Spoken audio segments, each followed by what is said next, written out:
Media సమావేశంలో కీలక వ్యాఖ్యలు చేశారు బీఆర్ఎస్ వర్కింగ్ ప్రెసిడెంట్ కేటీఆర్. తనను అరెస్ట్ చేసే ధైర్యం రేవంత్ చెయ్యరు అన్నారు. ఈ కార్ రేస్ కేసులో ఏమీ లేదని రేవంత్ రెడ్డికి తెలుసు అన్నారు. ఫార్ములా కేసులో ఏసీబీ ప్రాసిక్యూషన్కు గవర్నర్ అనుమతినిచ్చిన నేపథ్యంలో దీనిపై స్పందించారు కేటీఆర్.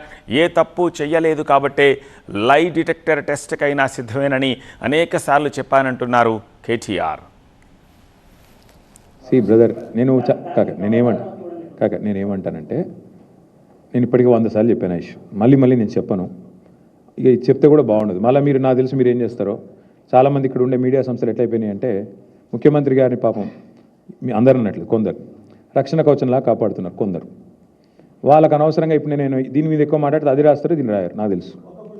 అందుకే నేనేమంటానంటే చట్టం తన పని తాను చేసుకుపోతుంది. నేను ఇదివరకే చెప్పాను ఏ తప్పు చేయలేదని. ఏ తప్పు చేయలేదు. నేను లై డిటెక్టర్ టెస్ట్కే రెడీ అని ఏం చెప్తా అంతకంటే ఊరికి ఎన్నిసార్లు చెప్పిస్తారు నాతో అన్నమాట.